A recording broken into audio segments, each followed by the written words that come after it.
Every day, our consumer behavior is being steadily reprogrammed by digital inputs. For nearly 70% of who own smartphone, it's reprogramming happening within 15 minutes after we opening our eyes. We recheck our devices in average 220 times per day.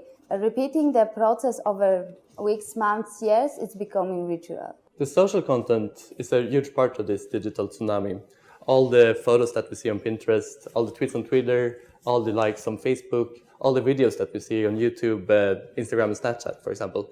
And this is calibrating our behavior and also have becoming an implicit part of how we think and feel about the world around us. And of course, this also has a huge impact on how we make our decisions about where, what, and how we shop. How many of us would like booking a hotel without reading user reviews on TripAdvisor, or even buying a big screen flat TV without knowing how it rates on Amazon, or choosing a movie without checking IMDb? Social feedback and validation has become such an embedded step of our daily consumption. It's no more an afterthought. It's simply how we buy. And yet when we walk into most retail environments, we are entering digital deserts, barren of any meaningful information at all. All we get is the sticker price, a label, and a full-time employee with a part-time interest in helping us. If we're lucky, we get a digital screen or two looping irrelevant images. The retail experience is a vacuum devoid of the digital interactions and signposts we look for and depend on when we are shopping. So essentially, our consumer brain has evolved, but retail simply hasn't. Imagine when strolling through the endless aisles in a shopping mall in search of this nice new jacket. How nice would it be to being able to preview all the options available in a matter of one click instead of browsing manually through all the garments housed, and which essentially usually are irrelevant? Or how great would it be to have a shopping mall that offers tailored selection to each user, so that teenager or mother of four are offered products that are mostly relevant to them.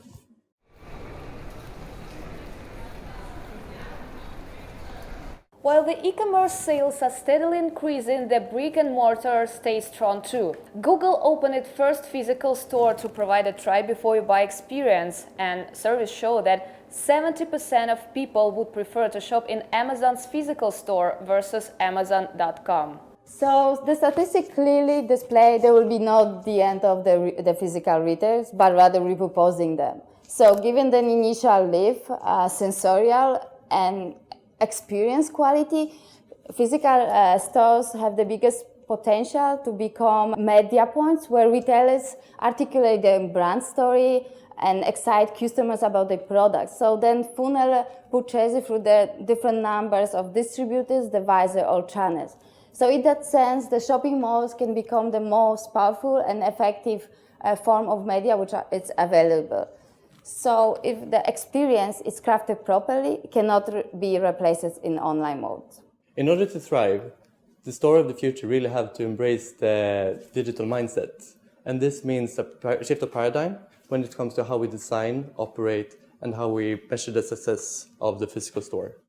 From a user's perspective, this means addressing ever-changing expectations based on behavioral trends, augmenting the physical shopping experience with interactive search, personalized offerings, even instant access to product information, user reviews, feedback, and even seamless delivery. And from a business perspective, this simply means a shift of business model.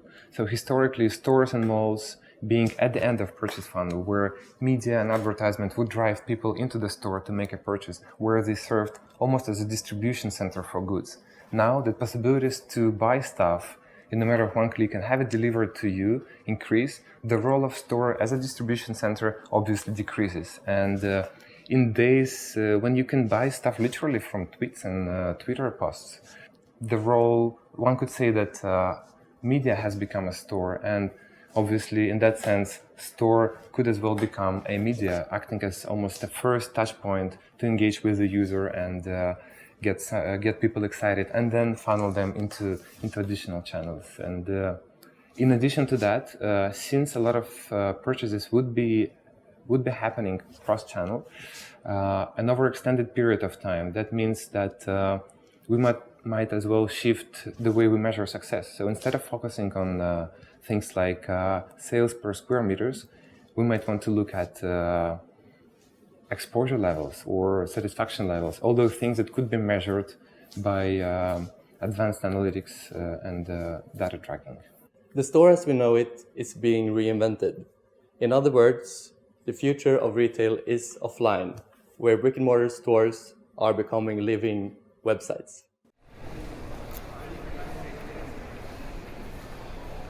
So in this kind of context, mall finds itself in a really strategically interesting position. So by implementing things like data tracking and smart analytics, it essentially turns into intelligence lab. So things like social media preferences, shopping preferences, likes, even emotions could be tracked by using facial recognitions. And all that data is being supplied to the brands in order to tailor specific offering that is most relevant to this particular location. So as a result, users are offered much more relevant offerings, which increases their spending, increases their loyalty to brands and to the mall itself.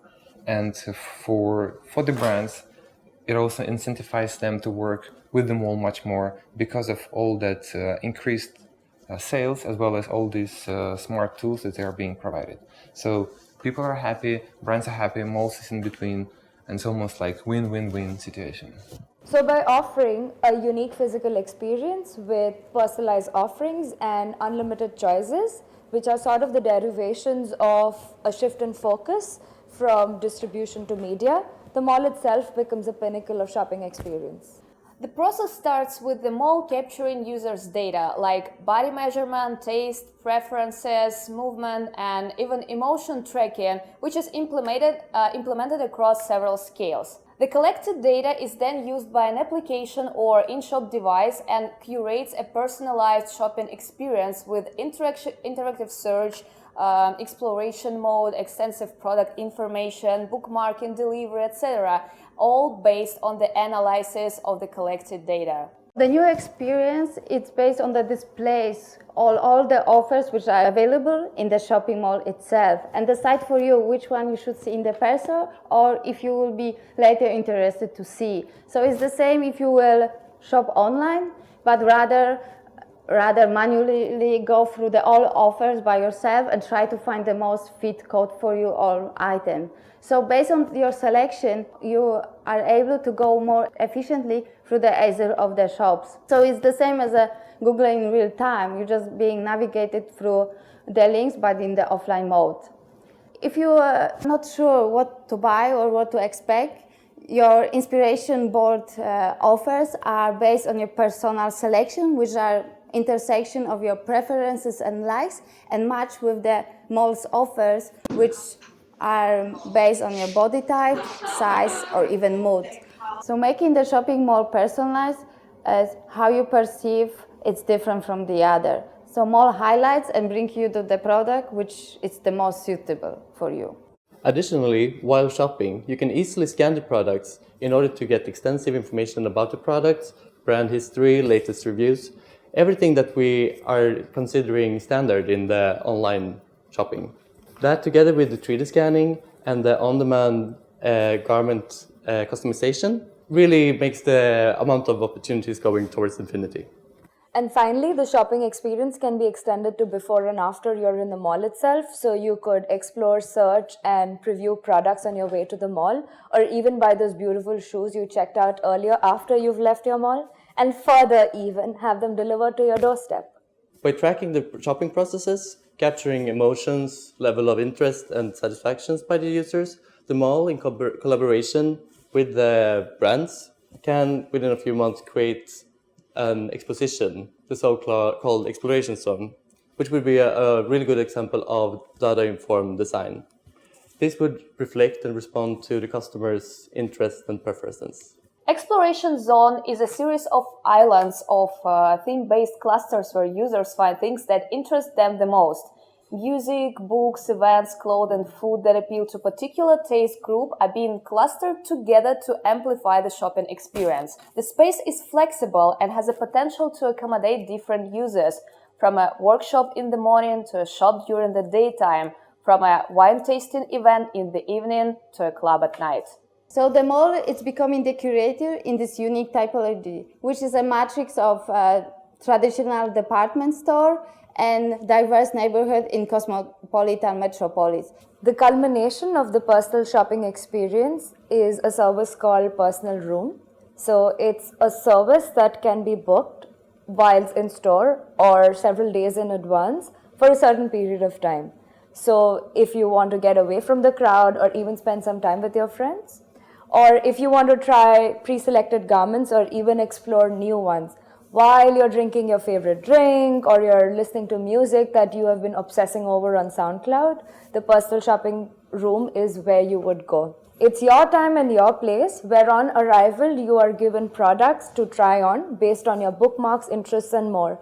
And further, you don't even have to deal with the hassle of carrying your shopping bags back with you because these can be delivered while you're on your way back.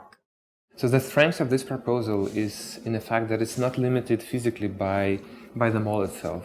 Essentially acting as a platform which is intermediary between the customers and the brands, and acting as a matchmaker, offering people the most relevant products and facilitating seamless shopping experience. It has really a potential to transcend one location, and by working with partners, be it street retail or other shopping malls, it has a potential to grow to the scale of the city, the region or the country itself, So ultimately you could have, walking through the city, you could have a notion of a city being your shopping mall and having similar experience in city center at Stoleshnikov as you have in the Avia Park itself.